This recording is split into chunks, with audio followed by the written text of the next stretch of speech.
Hi there. In this video, I'm going to show you transitions and fades in Shotcut and a couple of other tips. So the video files that I'm using here, you can actually download from the resources folder attached to this lecture. These are some travel videos that Thomas filmed when he was in Thailand. I've also got an audio file in here, which is a copyright-free song that I found on YouTube. The artist is Kazuki, and the song's called Losing Touch, and there'll be links to the artist's page in the description. So the first thing I'm going to show you is how to create a fade in or a fade out. So it's really easy to do this in Shotcut. I'm going to zoom in a bit and go back to the start of my video. So at the beginning of this video, we can see the first clip straight away. But I want to make a gradual fade in.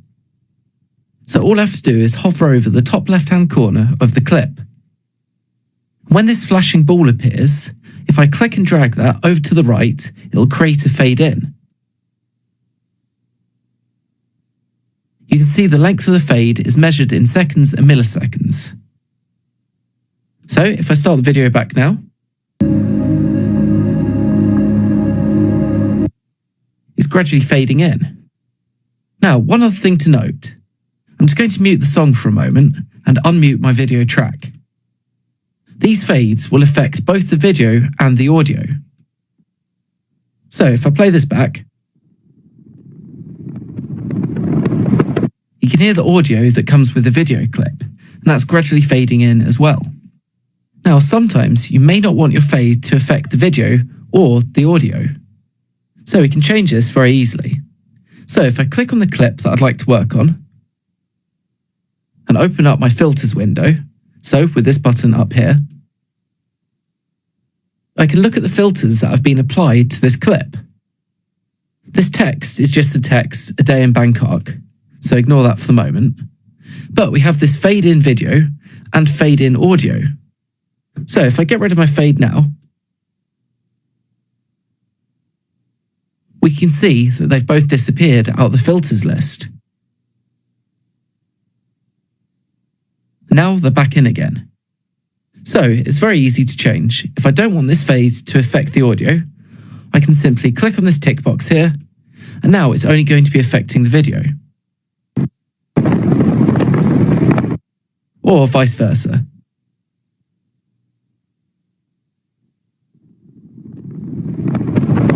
So it's great to have this option for flexibility. I don't need to hear the audio from this video track, so I'm just going to mute it. And I'll turn my music back on. So that's how to create a fade in, and creating a fade out you do in exactly the same way. So if I go to the end of my video here, I just want to fade this clip out too. So this time I'll hover my mouse over the top right hand corner until the flashing icon appears. Now I can click and drag that over and create a fade out.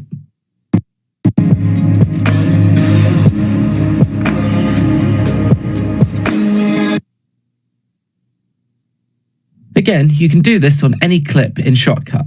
So I'm going to create a fade out with my music. Make it quite long actually.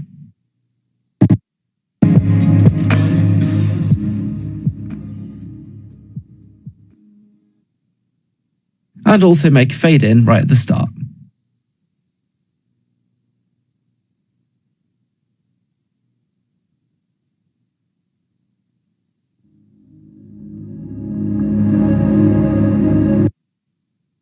Okay, so that's basic fades, but now I'm going to show you transitions. So, if you watch a little snippet of this video, you'll be able to notice we're jumping from one clip to the next.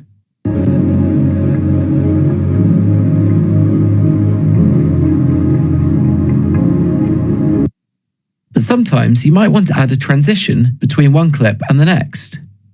So to do this in Shotcut is really easy.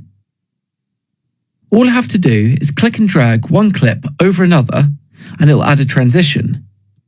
So if I drag the start of this clip over the end of the previous one, you'll see there this box has appeared, which is our transition. And you can see there we're crossfading between one clip and the next. Now, one thing to mention, when adding transitions, make sure you do not have ripple, trim and drop selected. because if you do this, it will just trim your clip rather than adding the fade. So at the moment, I've got ripple trim and ripple edits across all tracks, so it's actually going to make a cut in the audio file as well. So if I click and drag this, you can see there we've added this gap of silence where this clip has been extended. So I'm just going to press undo.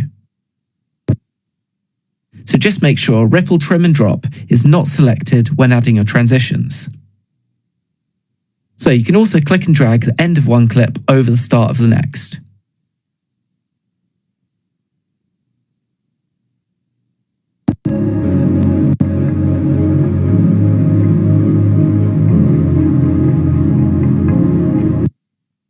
Now, just like the fades, we can alter some of the properties of our transitions. So if I click on my transition and go to properties this time,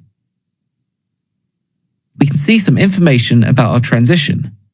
So at the moment, we have dissolve selected, which is the default, but we've got a number of different transitions we can actually use.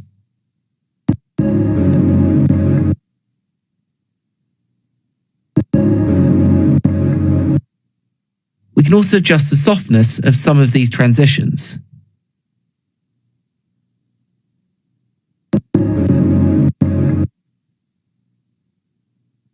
So if I put softness on 100%, it's more of a blend than a sudden transition. We've also got some options to change how the audio is transitioned. So generally, I tend to find I prefer dissolve most of the time, but feel free to use any of these different transitions. I haven't spoken about filters yet, but just so you're aware, you can apply any video or audio filter onto your transitions, just like on your clips. Now, something else I should mention while I'm working on this. When you're editing your video, if you're working with an audio track, it's worth making your edits on the beat in time with the music. So if I play this first section back,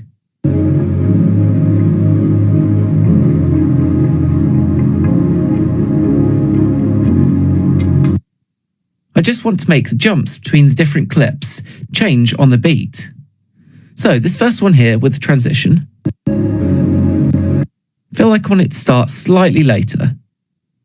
Remember, you can look at the audio waveform to help you here. So if I zoom in a touch, I want the transition to be where the piano chord is.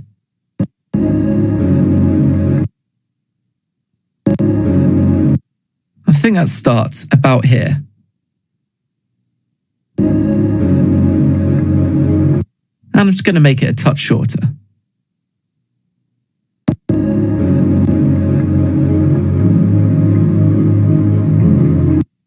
This one here I want quite a bit later.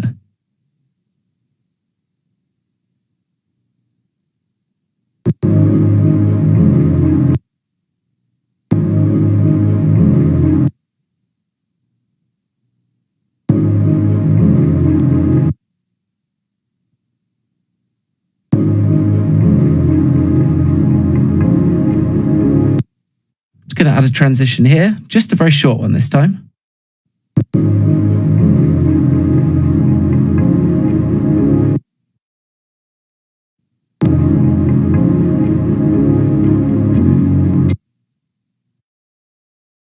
And another one here.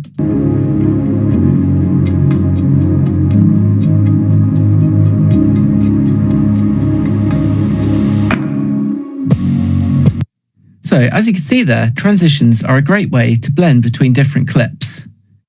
It can make the editing seem less harsh, but you can also be a bit more creative with this. So, if I go to the end of my video, I want to really slowly blend between these two clips here. Because sometimes if you make the transition really long, you can kind of see both of the videos playing at the same time, and it's quite an interesting effect. So I'm going to click and drag and make quite a long fade this time.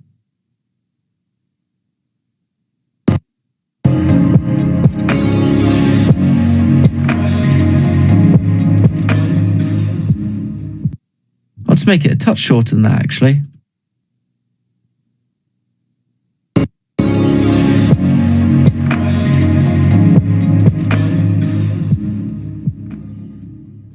Okay, that seems quite nice.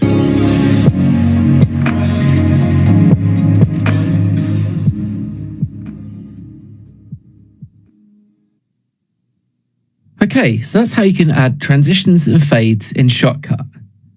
Just remember, when you're doing so, make sure you don't have ripple, trim and drop selected, as this can mess things up. Another thing to mention is you can actually use these transitions on video, audio, and any images that you may have on your timeline. So at the end here, where I've got the text, I could make a transition to blend between the clip and the text.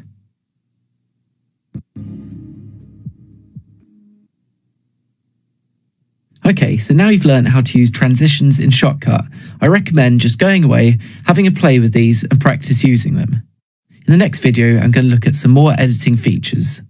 Thanks for watching.